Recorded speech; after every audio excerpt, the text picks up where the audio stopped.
Buenos días, chicos, ¿cómo están? Bueno, lo que nos toca en el día de hoy es la bolilla de psiquiatría en el adulto mayor, ¿sí? O gerontopsiquiatría o psicogeriatría, como más cómodo les quede a ustedes decir. Lo que vamos a ver en la clase de hoy es un poquitito de la introducción con respecto a la bolilla,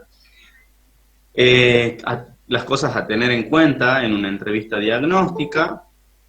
Después los trastornos del estado de ánimo, que son bastante frecuentes, y un tema bastante importante que nos atañe como psiquiatras, que es las demencias. Obviamente en cada uno de los apartados vamos a ir viendo unos ítems.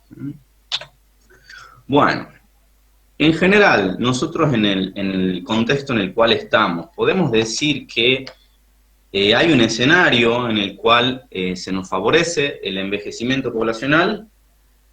Bueno, la respuesta es obviamente que sí.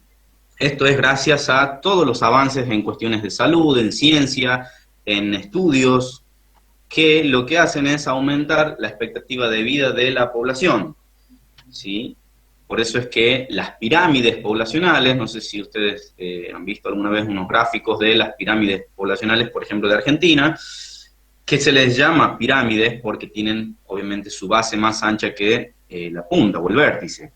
Bueno, ese gráfico está cambiando, se puede decir que en un centenario, por ejemplo, hay que tener en cuenta que para medir las modificaciones sociológicas, las modificaciones demográficas, tenemos que tener en cuenta mucho tiempo, muchos años, por eso que se utilizan las medidas de 50, 100, 1000 años para ver los cambios en la demografía.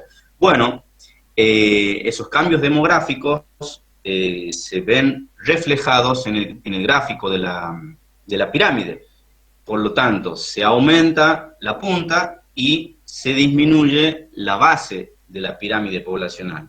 Es así que en el censo, en el último censo de aquí de Argentina, que fue en el año 2010, tenemos una cifra de más o menos 40 millones de habitantes, de los cuales el 10% más o menos corresponde a mayores de 65 años, con una sobrevida de 12 años para los hombres y 17 años para las mujeres, ¿sí? Un dato importante a tener en cuenta, como les decía, se utilizan una centuria en este caso para medir, desde el año 1950 hasta el 2050 más o menos, se establece o se proyecta que la población pediátrica se va a multiplicar por 2. La población del adulto mayor sin demencia se va a multiplicar por 10 y la población del adulto mayor con demencia es mayor, o sea, llega casi a duplicar la población del adulto mayor sin demencia, casi un 20 más o menos. Son datos interesantes por los cuales tenemos que prestarle atención. ¿Por qué? Porque ustedes van a ver que en el DSM, por ejemplo, o la Clasificación Internacional de Enfermedades, que son los dos manuales que utilizamos para estadificar y diagnosticar las enfermedades en general, ahí no se describen, no hay tantos criterios clínicos a tener en cuenta para describir y categorizar las enfermedades en el adulto mayor, básicamente porque antes no había tantos viejos como hay ahora, ¿sí? Entonces no había tantos trastornos mentales en la tercera edad, no se veían como sí se ven ahora. ¿Por qué? No se olviden que a mayor cantidad de población, o sea, mayor expectativa de vida, nosotros vamos a tener mayores pacientes de tercera edad con diabetes, con hipertensión, con trastornos del estado de ánimo, etcétera, etcétera, ¿sí? Y son los criterios, estos que están establecidos en los manuales, para describir las distintas enfermedades, no tienen en cuenta a veces la tercera edad. Bien, entrando un poquitito en qué es el envejecimiento. El envejecimiento es un proceso totalmente normal en todos, ¿sí? Y empieza desde que somos células. ¿sí? La célula con el tiempo envejece, y eso es totalmente normal. Entonces tenemos que es un proceso biológico en donde normalmente se declinan nuestras capacidades de adaptación. Estas capacidades de adaptación básicamente son para contrarrestar las agresiones externas, ¿sí? Tendientes a mantener las funciones internas, que es lo que conocemos normalmente como homeostasis, ¿sí? Todo esto da como un resultado un aumento, aquí, un aumento de la sensibilidad de los factores que nos pueden conducir a la muerte, ¿sí? Es por eso que socialmente se puede percibir como normal, ¿sí? Entre comillas, normal, la muerte más en los viejos que en personas jóvenes, en niños o en infantes o en bebés, ¿sí? Entonces, por eso sorprende e impacta menos en nuestro psiquismo cuando una persona de la tercera edad muere que cuando un bebé se muere, ¿sí? Por todas estas cosas que estamos diciendo. Bien, en esta tercera edad, ¿sí? Nosotros vamos a tener, obviamente que en el mismo proceso del envejecimiento nos va a llevar a distintos cambios cognitivos que tienen su repercusión también en los cambios en la personalidad, cambios emocionales, obviamente con su consecuencia en la destreza corporal, y todo esto va a tener su impacto en la vida social de las personas, social, familiar. Es por eso que vamos a ver que en la historia clínica es muy, muy importante el dato del familiar, o el cuidador en algunos casos. Bien, vamos a ver las características cognitivas del adulto mayor. Tenemos por un lado las características cognitivas, normales, ¿sí? Y las características cognitivas no normales. ¿Por qué es que se hace esta diferenciación? Porque nosotros tenemos la tendencia a normalizar y a naturalizar ciertos signos y síntomas que vemos en la tercera edad, por ejemplo, la pérdida de memoria. Decimos, no, sí es normal que el viejo pierda la memoria, y no es tan así. Es normal que el viejo se deprima, es normal que tenga estos síntomas, ¿sí? Y no es tan así. Entonces, por eso es que dividimos las características cognitivas en normales, por un lado, que tenemos una lentitud global. Eso está dado por lo que les decía recién, del envejecimiento. Son cambios fisiológicos del lóbulo frontal, que es nuestro principal rector, ¿sí? Podemos tener disminución de la atención, ¿sí? Debido a esta lentitud global. Podemos tener una lentitud en la evocación que no tiene que confundirse con fallas en la fijación, porque como dice acá, la cuestión está, el problema está en la velocidad de recuperar la información. El anciano,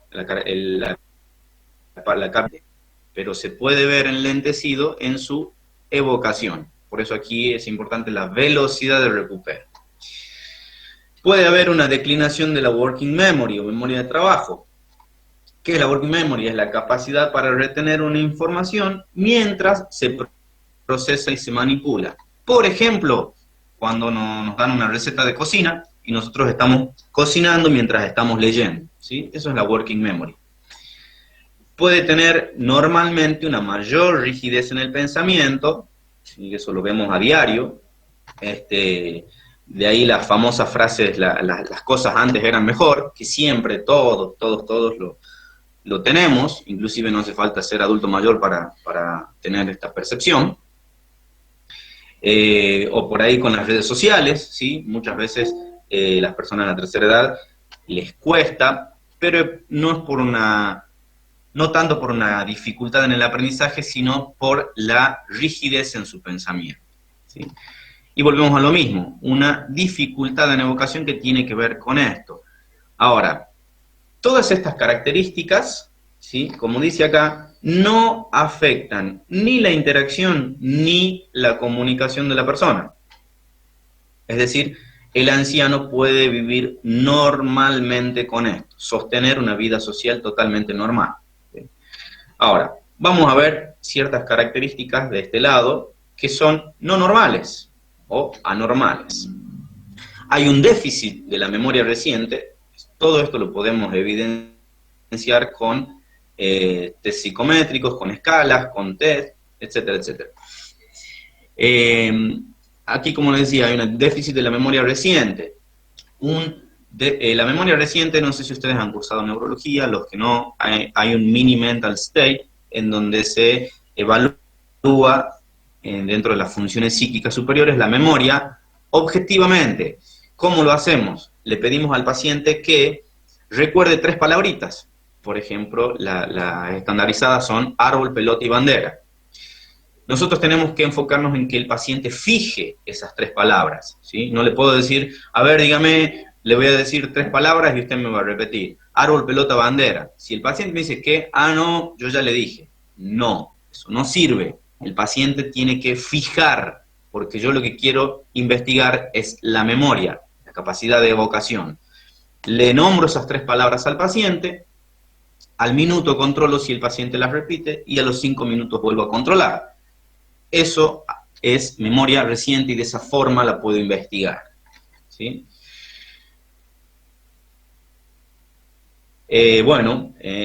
Una anormalidad es cuando existe un déficit de esta memoria. O, por ejemplo, un déficit de la memoria semántica. Aquí está su definición, que la memoria semántica es toda la acumulación de todo lo que adquirimos en nuestra cultura que se ve volcado en nuestro lenguaje y en cómo codificamos nosotros en nuestra sociedad, ¿sí? Puede tener un déficit en la memoria episódica. ¿Cuál es la memoria episódica? Son hechos y situaciones de su historia personal. Por ejemplo, yo le puedo preguntar al paciente si estamos en el mes de enero, febrero, le puedo preguntar al paciente cómo ha pasado la Navidad, si es que es católico, cristiano, o alguna fiesta que tenga que ver con su historia personal, un casamiento reciente, un dato brindado por algún familiar, y ahí el paciente no puede recordarlo, ¿sí? Eso es la memoria episódica. Como dice, son episodios, ¿sí? Puede tener situaciones de desorientación, esto se ve muy frecuente en el consultorio, cuando el paciente a veces te dice, sí, iba caminando por el centro y de repente me he sentido perdido, es como que bruscamente se desorienta en espacio el paciente. Pérdida de un razonamiento lógico y dificultad para resolver problemas o algunos test. Bien. Pasemos a la entrevista diagnóstica que sería recomendable como forma de abordaje para el paciente de la tercera edad. Obviamente que una historia clínica completa, nosotros no nos vamos a olvidar de la enfermedad actual, ya han cursado, han aprobado satisfactoriamente semiología, enfermedad actual, antecedentes, los hábitos. Cuando menciono hábitos, son hábitos tóxicos y todo lo que hace, y los no tóxicos, que pedirle al paciente que me describa cómo es su día, a qué hora se despierta, a qué hora se levanta, cómo come, quién le cocina, si se baña solo, qué actividades realiza solo, acompañado, etc. Por lo tanto, también es importante ver con quién convive el paciente y todos los demás datos socioeconómicos.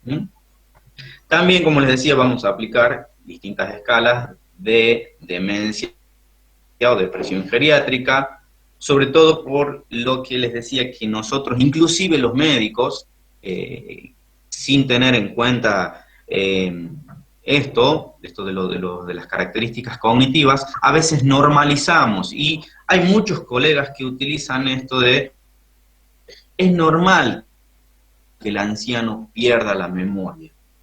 No es normal, eso les tiene que quedar muy claro, no es normal que el anciano pierda la memoria, ¿sí? Entonces, si nosotros detectamos pequeñas alteraciones cognitivas, inmediatamente es recomendable algunas escalas de demencia o de depresión, que básicamente para detectar los trastornos del estado de ánimo, que van a ver que tienen una presentación atípica en la tercera edad. Obviamente vamos a solicitar neuroimágenes estructurales como la TAC, ¿sí? Yo me quedo un poco más con la resonancia, con contraste, para ver bien estructuras de tejido, parénquima, y después los estudios funcionales, como la SPECT, ¿sí? La espectroscopía es algo que es bastante avanzado, en donde nosotros podemos ver a través de distintos software que utilizan los principios de la resonancia y de la medicina nuclear, para ver tractos, ¿sí? Tractos, por ejemplo, tractos son un cúmulo de axones. Por ejemplo, un tracto hipotálamo cortical, por ejemplo, ¿sí? Para ver cómo están los filamentos, el grosor, ¿sí? Es lo que se mide. Entonces ahí podemos ver si hay disfunción o si hay pérdida de sustancia, obviamente. Y la evaluación neurocognitiva. Por otra parte, es fundamental, como les decía, porque acá las comorbilidades son frecuentes, evaluación cardiovascular, sin falta, evaluación hormonal,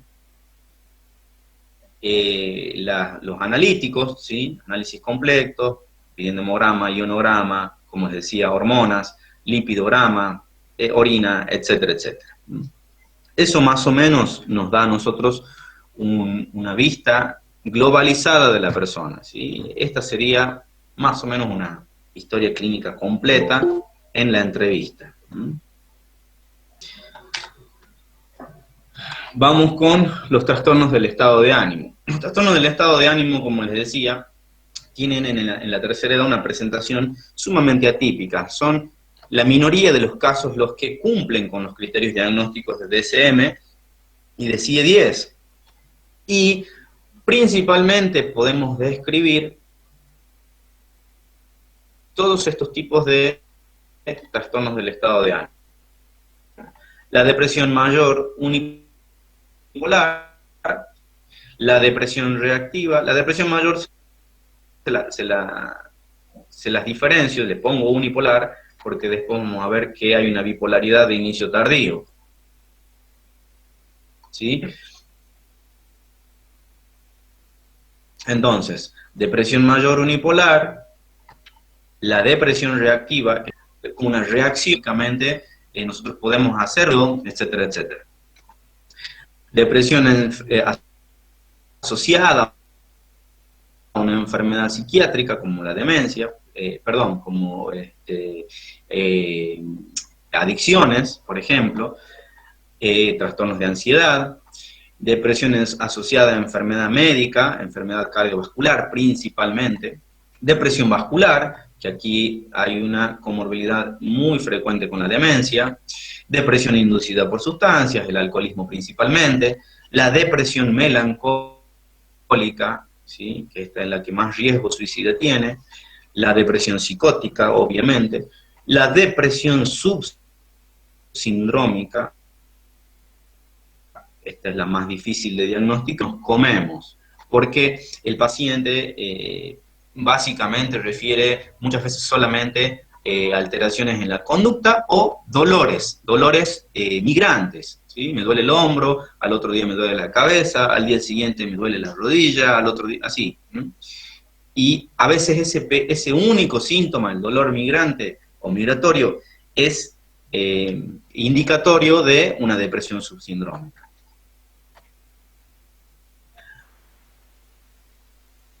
La famosa distimia, que ya la hemos visto, ¿sí? Y la bipolaridad de inicio tardío. Fíjense tranquilos que no vamos a describir todas estas, ¿sí? Simplemente vamos a describir esta que es más frecuente. Como les decía, tiene una presentación atípica, se puede confundir con la demencia. Muchas veces va de la mano con la demencia y es una forma de presentación y de iniciación de la demencia. A veces hay que hacer el diagnóstico diferencial con la demencia y a veces se dan de la mano. Por lo tanto, al tener esta presentación atípica, como les decía, es un cuadro que no tratamos bien, ¿sí? O tratamos de más, entonces el paciente desarrolla efectos adversos colaterales que empeora el cuadro, porque predispone negativamente a una consulta posterior con el especialista. Esto es lo que les decía. Tenemos la tendencia, tanto el personal de salud, el cuadro del paciente, ¿sí? Es normal que la abuela esté deprimida, es normal, ya le va a pasar, bueno, no es la edad, sí, se ha olvidado la plata, no, bueno, ya le va a pasar, ¿sí? No, no es normal, no es normal, tenemos que considerarlo como signos de alarma. Obviamente tenemos comorbilidades orgánicas, como les decía principalmente, y no nos olvidemos que el dolor es el 80% de la consulta en la atención primaria es por dolor, entonces aquí es importantísimo detectar como una depresión vascular o una depresión subsindrómica, como les decía recién. Hay una asociación con ansiedad, ¿sí? Porque el tejido cerebral está sufriendo por la irrigación, un exceso o una falta de irrigación, entonces se produce un desasosiego en la persona, una ansiedad de no saber qué es lo que le está pasando por las distintas sensaciones que tiene. Y por lo tanto, sobre todo por esto, hay una mayor tendencia a la admisión hospitalaria, por lo tanto, mayor mortalidad y mayor tendencia suicida. Este cuadrito no es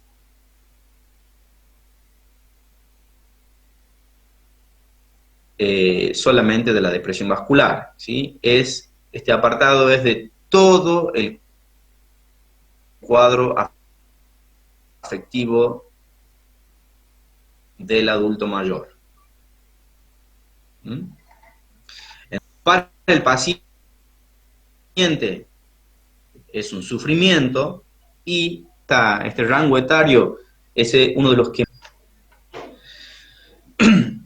como para que tengamos una idea básica, ¿sí? Vamos a abordar la depresión teniendo en cuenta cuándo inicia, ¿sí? Si tenemos en cuenta cuándo inicia, tenemos dos tipos. El de inicio temprano, que es antes de los 65 años, que es el punto de corte. En donde aquí, patología, como se dice, habitual, ¿sí? Para poder describir y categorizar un cuadro depresivo. En cambio, la depresión de inicio tardío es a partir de los 65 años, y aquí, este autor, Alexopoulos, en el 2001 él plantea que aquí es donde mayormente empieza a relacionarse la depresión con la demencia. Entonces, a veces puede ser que los síntomas depresivos sean síntomas iniciales de demencia o sea una depresión propiamente dicha. Como se da esta mixtura de la depresión formando parte de la demencia, él plantea que sí o sí en la depresión de inicio tardío tenemos que descartar una patología, ¿sí? Primero, siempre, según este autor, descartar otro diagnóstico porque él plantea que la depresión aquí forma parte de. Bien. En general, para las depresiones tenemos dos tipos de causas, ¿sí? Mayerá describe causas físicas y causas psicológicas. Dentro de las causas físicas nosotros tenemos lo que ya habíamos visto, enfermedades neurológicas como el Parkinson, accidentes cerebrovasculares, enfermedades cardiológicas, perdón, neurológicas, estamos acá. Tenemos déficit de vitamina B, vitamina D y las enfermedades infecciosas.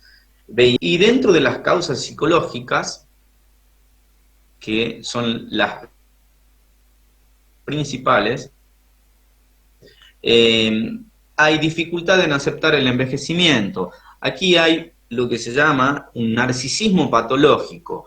El narcisismo patológico lo que hace es impedir que nosotros vayamos aceptando el proceso biológico normal que es el envejecimiento. Ejemplos de esto sobran. Cuando la persona, por ejemplo, pierde o disminuye un poco la audición con el envejecimiento o por alguna patología en la tercera edad, cuando la persona tiene un narcisismo rígido y patológico, no quiere aceptar esa disminución de la audición, entonces le cuesta todo lo que sean los elementos protésicos, ¿sí? O la persona que no quiere usar un bastón, ¿sí? Entonces este choque del narcisismo con la realidad del envejecimiento produce una alteración en el estado de ánimo. Esto también tiene que ver con la pérdida de la independencia, porque obviamente si una persona está disminuida físicamente, por ejemplo, una persona que tiene una fractura de cadera, pierde bruscamente la independencia, con lo cual va a tener su repercusión negativa en el psiquismo, ¿sí? El famoso síndrome del nido vacío, que es cuando los hijos se van y en general no tiene una buena base, un buen entero, y ese duelo se torna patológico. Y obviamente ni hablar de la pérdida de seres queridos, que en esta edad obviamente son más frecuentes la pérdida o los fallecimientos de las amistades, los fallecimientos generacionales que se llaman. Bien, vamos a pasar un poquito a este cuadro que es de suma importancia, que son las demencias en general. La demencia, hay autores que plantean que, estas son las demencias de inicio temprano, tienen una prevalencia del 2% a los 60 años.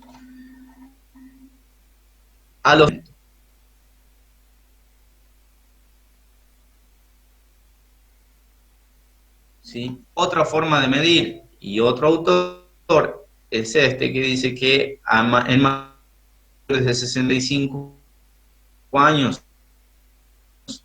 hay un 8%, así que al llegar a la demencia, o sea, 1 de cada 4 ancianos de mayores de 85 años tienen este cuadro patológico, ¿sí? Es bastante esta prevalencia.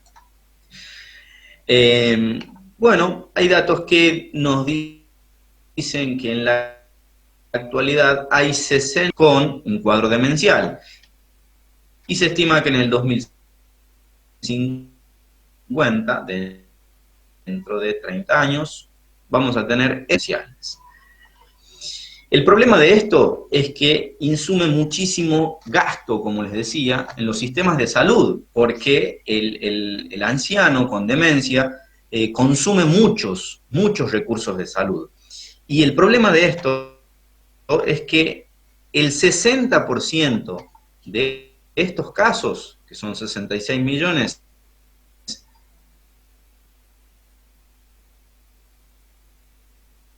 se dan no tan adecuado para la atención de este cuadro que, como les decía, consume muchos recursos en el sistema de salud. ¿Se acuerdan que en la depresión es decir que aumentan las internaciones hospitalarias? Bueno, eso es utilización de recursos de salud. Bien, tenemos en general varios tipos de clasificaciones en las demencias. Tenemos según dónde se localizan, según el cuadro fisiopatológico predominante. Esta clasificación es la que más me gusta y me parece que es la que mejor resume los distintos tipos de demencia que hay, y que son las demencias vasculares, en donde están interviniendo en su fisiopatología todo el árbol vascular de la irrigación del cerebro, y las degenerativas. Estas pueden ser por acumulación de infartos o multiinfartos que se llaman, o por lesiones hemorrágicas en diversas zonas del cerebro que van a dar como resultado una sintomatología de un cuadro demencial. Estos cuadros vasculares es por falta, infarto, o exceso, hemorragia, ¿sí? No se olviden de eso. Ahora, de las demencias degenerativas, nosotros tenemos que clasificarlas según la zona del cerebro donde está afectada, y en general se dividen en tres. Tenemos una afectación cortical, una afectación subcortical y una afectación mixta cortico-subcortical.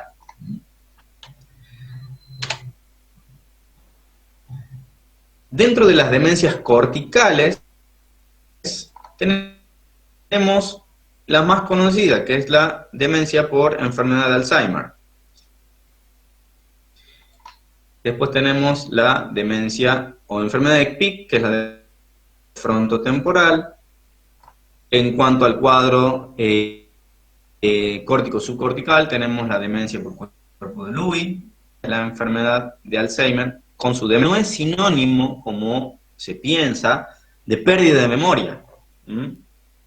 No, porque nosotros tenemos distintas formas de expresión de la demencia. Si bien es un síntoma importante, es un síntoma, le podremos decir, cardinal, pero no es todo, no son sinónimos. Demencia igual a pérdida de memoria, ¿sí? Nosotros tenemos que investigar qué tipo de alteración cognitiva está teniendo el paciente, como para, obviamente en la clínica, ¿no? Como para orientarnos un poco de qué demencia se trata. Porque no se olviden que siempre el diagnóstico de certeza es patológico, ¿sí? Anátomo-patológico, es decir, en general es post-mortem, o, sí, en general es post-mortem. Nosotros nos basamos en una alta sospecha clínica y de laboratorio para poder decir y establecer que se trata de algún tipo de demencia, pero la certeza nos da la anatomía patológica. Bien, dentro de la demencia de Alzheimer tenemos este tipo de alteración cognitiva, pérdida de memoria. Lo primero que vemos es memoria episódica. ¿Se acuerdan cuál es la memoria episódica? La episódica era la de los episodios importantes en la vida de la persona. Por ejemplo, si el fin de semana pasado me fui a visitar a mi hija y yo no me acuerdo, ¿sí?, que de ese episodio de mi vida, que es distinto al día a día, entonces yo ya estoy teniendo ahí una falla en mi memoria episódica. Puedo cursar con afasias, puedo cursar con apraxia, agnosia, y acá la afectación principal en la enfermedad de Alzheimer se da principio y lóbulo parietal, ¿sí? Principalmente, bueno, ya vamos a ahondar un poquitito en esta enfermedad de Alzheimer. En la demencia frontotemporal o la enfermedad de Pick, lo que tenemos también es una pérdida de memoria, pero aquí vamos a tener como ponderancia una alteración en el, perdón, lo que pondera va a ser una desinhibición, ¿sí? Conductas inhibidas y una hiperoralidad. Acá estas cositas nos hablan sí o sí del lóbulo frontal también, me olvidé de poner, pero la desinhibición y la hiperoralidad, los familiares lo caracterizan con, por ejemplo, conductas que el paciente no hacía, y inclusive pueden llegar a exhibicionismo. El paciente se desnuda en lugares públicos, utiliza malas palabras que antes no usaba. Entonces ahí es donde nosotros tenemos que prender las alarmas, ¿sí? También puede haber, obviamente, un trastorno en el discurso y en el lenguaje. Aquí, obviamente, la afectación territorial es frontotemporal, principalmente. Bien, en cuanto a la demencia por enfermedad de Parkinson, vamos a tener una atrofia multisistémica, principalmente el núcleo de la base, y obviamente los síntomas extrapiramidales como esta. Y aquí en la que esta es la demencia subcortical. En la demencia córtico-subcortical vamos a tener la atención es cambiante, también vamos a tener signos extrapiramidales, y aquí es muy frecuente la aparición de alucinaciones. No significa que acá no pueda tener alucinaciones el paciente, ¿sí? Acá tampoco, en demencia por cuerpo. Bien. ¿Qué es la enfermedad de Alzheimer? Es un cuadro que cursa con un deterioro cognitivo principalmente y comportamental. Como habíamos visto, ¿sí?, el envejecimiento normal tiene una afectación en la parte social, pero aquí tenemos que hay un deterioro cognitivo, que hay un deterioro, una alteración conductual, y todo eso repercute, no solo en mi parte social, sino también en lo ocupacional, en el día a día, y si es que el paciente está trabajando, en su trabajo. Obviamente es, como toda demencia degenerativa, incurable, tiene un curso progresivo y largo. Se dice que más o menos entre 15 y 20 años desde el diagnóstico de demencia es la sobrevida del paciente, más tirando a 15, y con grandes y graves efectos deleterios en el paciente y sobre todo en los familiares. Aquí, con respecto a los familiares, hay escalas que se llaman, que miden lo que se llama el estrés del cuidador. Entonces todo esto aumenta la morbimortalidad del paciente y también de la familia. Por eso que aquí es importante que la psicoeducación a los familiares con respecto a los cuidados del paciente. ¿Por qué? Es importante que el familiar se encargue de los cuidados familiares, se encargue del afecto, no se encargue de los cuidados en sí del paciente, ¿sí? Sería ideal que en este sentido obvio, en las medidas de lo posible, se cuente con un cuidador profesional, encargado, que ha estudiado y que se ha preparado psíquicamente para afrontar este tipo de cuidados, se haga cargo del paciente, y el familiar solamente se haga cargo de darle afecto. ¿Por qué? Cuando el familiar se estresa en los cuidados del paciente, yo siempre voy a los dos extremos para poder graficar. Paciente con pañales, ¿sí? Por ejemplo, mi mamá que esté con pañales, yo le tengo que cambiar los pañales. Ese contacto sostenido en el tiempo, no se olviden de esto, tiene un curso largo, ¿sí? Entonces son años que yo le voy a estar cambiando los pañales a mi mamá. Eso me va a generar un determinado estrés a mí. Ese estrés me genera, a la corta o a la larga, un rechazo con mi mamá. Entonces, ese rechazo va a tener una afectación y mi afecto con ella va a ir en desmedro. Entonces mi mamá pierde el afecto de un hijo. con lo que no es para nada recomendable, obviamente, para el curso de la enfermedad de Alzheimer. Entonces es interesantísimo e importante poder contar con un cuidador y un apoyo profesional en estos pacientes. Esto viene a colación de lo que les decía, que el paciente consume muchos recursos de salud.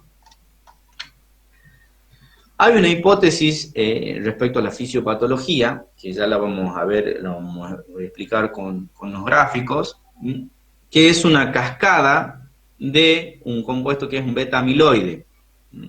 Principalmente en el sistema límbico, aquí en el hipocampo. Acuérdense que aquí había una atrofia límbica, ¿sí?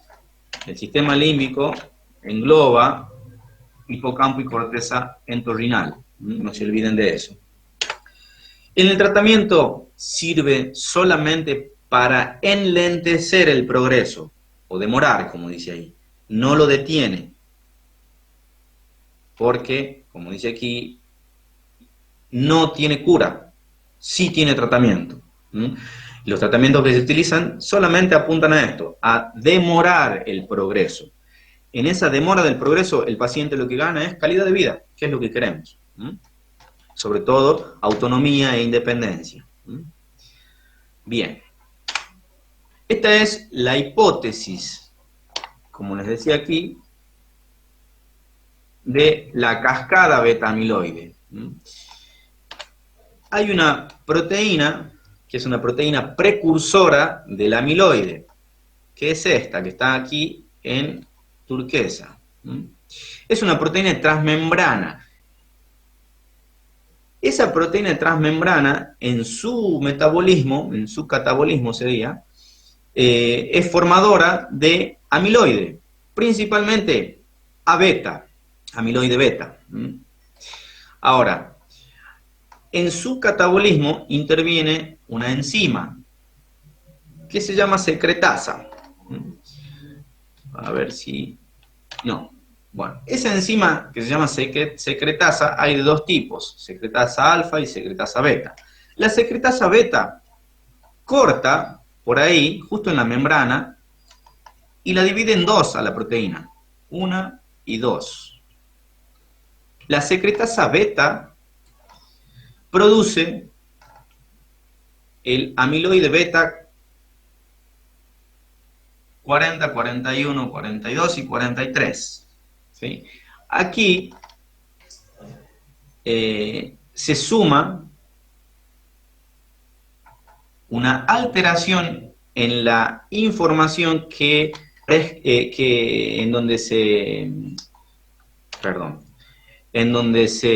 el genoma que se traduce para la producción de esta proteína, ¿sí? Hay una alteración, se describe una alteración aquí y una alteración en esa proteína, en esta enzima que parte la proteína esta. Entonces se forma mucho A beta 42. Ese amiloide beta 42 se acumula, como se muestra acá, en oligómeros. ¿Sí? Esta acumula neurona a neurona. Eso tenemos por una parte, que en la fisiopatología, acuérdense que era acumulación de beta amiloide y formación de anillos neuromusculares. De ovillos neuromusculares, perdón. Esta es la famosa acumulación de beta amiloide. Lo que hace la acumulación de beta amiloide va a interferir con la sinapsis y va a producir una activación inflamatoria de todo lo que es la microglía, con una astrocitosis también. Entonces, aquí vemos cómo se va formando la placa amiloide por acúmulo de estos oligómeros, placa amiloide. Aquí está la activación inflamatoria, todo lo que es microglía. Lo que hacen es interferir como les decía, en la sinapsis, y dejan de reparar. La microglía está acá, entonces deja de atender los vasos sanguíneos para reparar paredes. No solo la microglía deja de reparar paredes, sino que la placa esta beta amiloide también se acumula en las paredes del vaso. Es similar a una placa de ateromatosis, ¿sí? Cuando hay mucho colesterol y hay acumulación de placa en los vasos. Bueno, esto es algo similar, esta placa amiloide. Esa placa amiloide también, cuando se une a la membrana neuronal, activa, por medio de una activación quinasa, hace que los microtúbulos neuronales se formen, dejen de tener esta configuración, ¿sí?, longitudinal, aquí en el dibujo, y pasen a formar ovillos, porque se fosforilan. ¿Sí? Son los famosos ovillos neurofibrilares. Ahora, ¿qué es lo que hacen esos anillos neurofibrilares y la placa amiloide? Básicamente le da el último empujoncito a la apoptosis neuronal y me genera fibrilares. Y la placa amiloide, hay una hipótesis de que dice que se va transmitiendo de neurona a neurona. Bien, esa es la fisiopatología, la teoría fisiopatológica, la hipótesis, perdón, fisiopatológica de la cascada beta-amiloide en la enfermedad de Alzheimer. Se describen 4 estadios principales en esta enfermedad. El estadio 1, 2, 3 y 4. El 1 es más o menos 10 a 20 años antes de que nosotros podamos evidenciar un síntoma. ¿Y qué es el famoso deterioro cognitivo leve? Bueno, aquí habría que ahondar porque es un tema bastante importante. Detecta esto, podemos obviamente empezar con todo el tratamiento. Hay autores que recomiendan tratamiento con antagonistas del receptor NMDA, que ya vamos a ver, a todas las personas de mayores de 45 años, pero bueno, no se puede. Este deterioro cognitivo leve, para detectarlo nosotros nos basamos en distintas escalas. Y es importantísimo detectarlo porque, como les decía, aquí podemos empezar con estimulación, la progresión hasta esto, o aumentar los años que pasan entre este estadio y el estadio 2. Que el estadio 2 es una etapa de una enfermedad leve, en donde, como les decía, pérdida de la memoria reciente y episódica, pérdida de la orientación, hay algún tipo de dificultad en las actividades de la vida diaria, y aquí, como les decía, después pasamos al estadio 3, que es una etapa de enfermedad moderada. Aquí ya hay delirio, siempre, en la mayoría de los casos es de tinte paranoide. Cuando el familiar o el mismo paciente plantea un delirio celotípico, ¿sí?, de que su pareja lo está engañando con persona, con un tercero que a veces tiene 30, 20 años, con el carnicero, con la verdulera, etcétera, etcétera. O esos son los celotípicos. O a veces los delirios de rapto, ¿sí? Me han raptado, esta no es mi casa, cuando el paciente vivió toda la vida ahí. O los falsos reconocimientos, vos no sos mi hijo, vos no sos mi hija, etcétera, etcétera, ¿sí? En general, los delirios tienen tinte paranoide. La mayoría de los...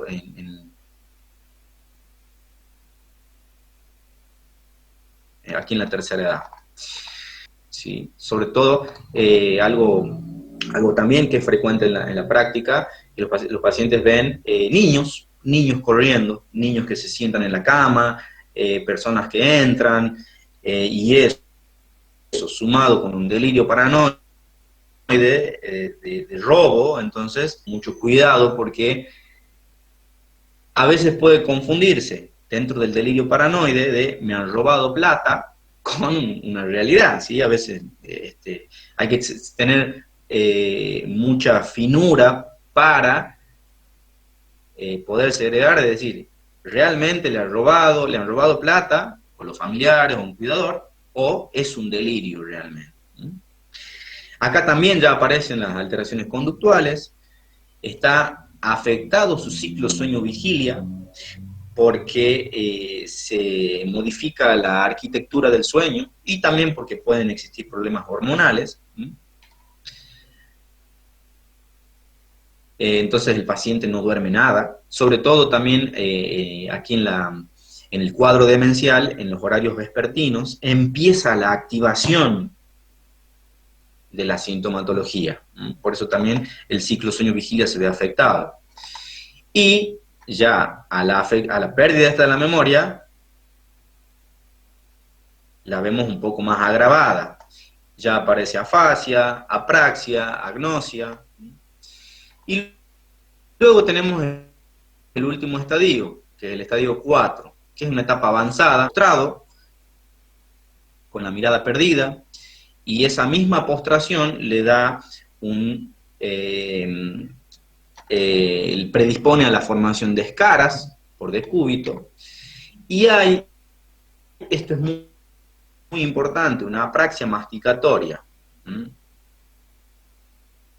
Por esta misma apraxia masticatoria se pueden dar una neumonía aspirativa que puede ser de un estadio 4 de la enfermedad del Alzheimer.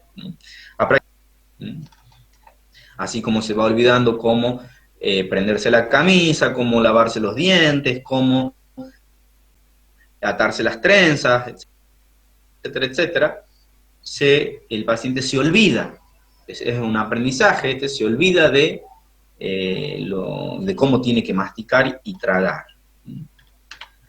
Bien, en cuanto al tratamiento, tenemos un tratamiento no farmacológico, básicamente control de estímulos ambientales, para evitar alimentar los delirios paranoides, asesoramiento a los pacientes y a los familiares, al mismo paciente sobre los síntomas psicóticos, entrenamiento en las ABD, que son las actividades de la vida diaria.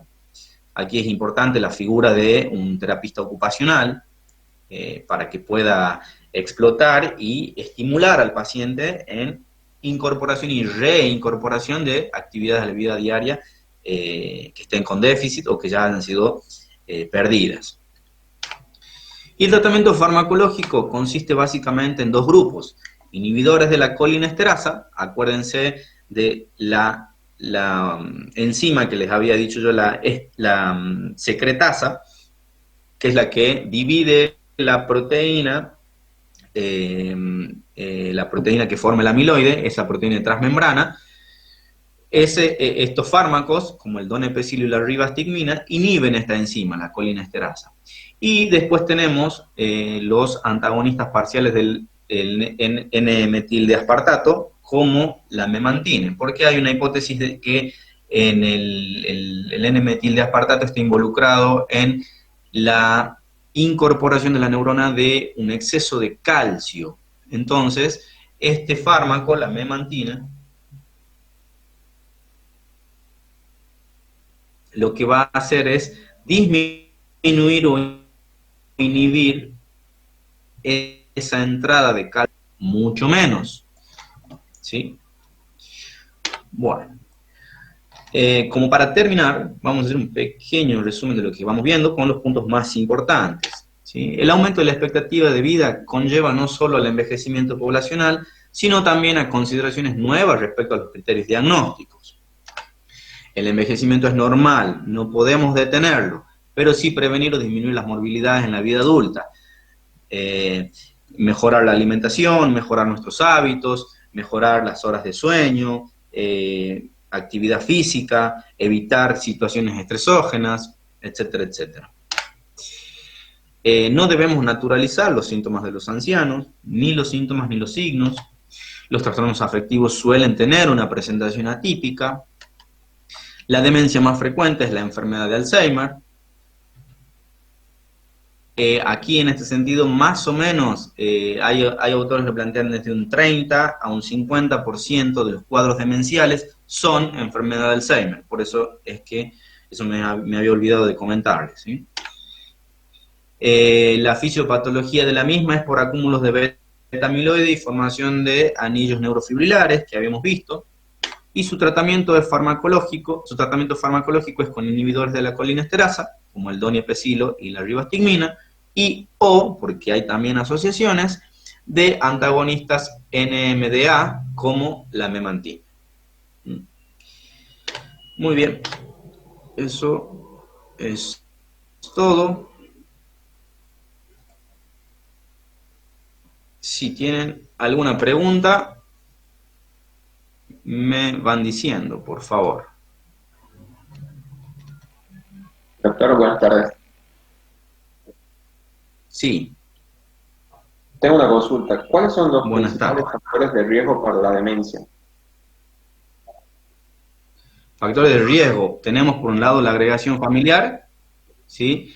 Tenemos el nivel socioeconómico, ¿sí? Que se ha visto que hay mayor presentación en, como te había dicho, el 60% corresponde a los países en vías de desarrollo. Un bajo nivel educativo también es un factor de riesgo. Los antecedentes familiares, como te había dicho, ¿sí? Y en la vida adulta, situaciones estresógenas no resueltas.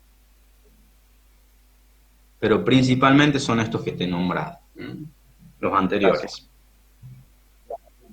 También tenemos que, bueno, el planteo de que es una enfermedad hereditaria es un planteo que tiene su controversia, no hay tanto sustento. Sí, obviamente se encuentran familiares en estudios genéticos, pero los casos de Alzheimer espontáneo se llaman, son predominantes con respecto a los casos hereditarios.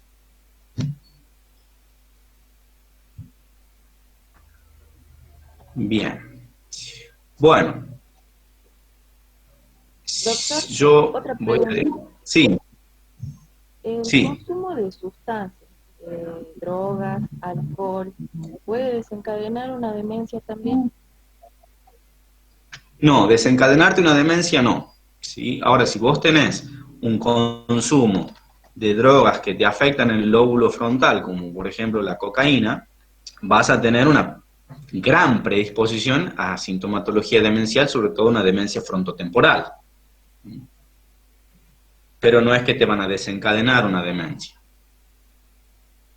En el caso del alcoholismo, El alcoholismo te genera la demencia esta transitoria, que ya no se ve en la práctica clínica, que es por síndrome de abstinencia, ¿sí? Pero no es que te va a desencadenar la demencia. muchas gracias. Y esto hablando de los cuadros demenciales degenerativos, ¿no? Porque hay demencias vasculares, algunas, que son reversibles. Yo aquí voy a dejar mi mail, cualquier consulta o duda que tengan.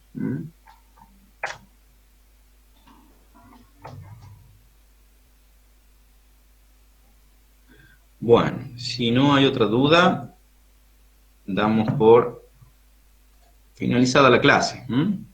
Hay una pregunta en el chat, doctor. A ver.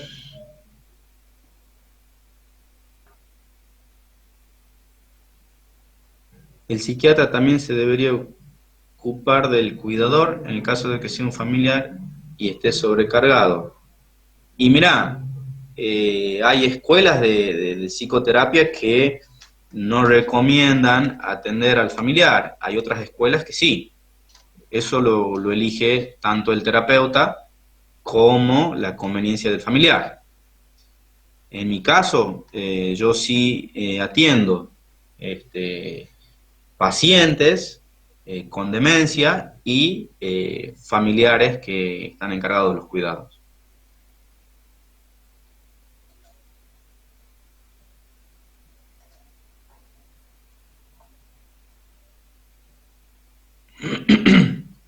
pero sí es altamente recomendable que el familiar haga terapia, si es que el familiar es el cuidador, obviamente.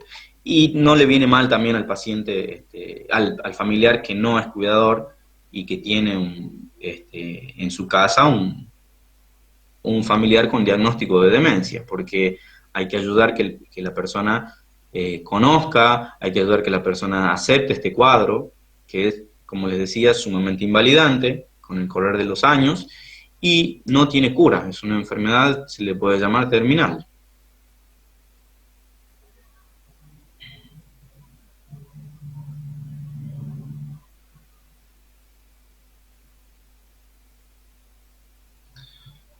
Muy bien. Bueno, damos por cerrada la reunión. Y cualquier cosa me escriben al mail si es que han quedado alguna duda. ¿Ah? Espero que les haya ido bien a todos en el cursado y que hayan cumplido con todas las pautas que le han dado sus JTP.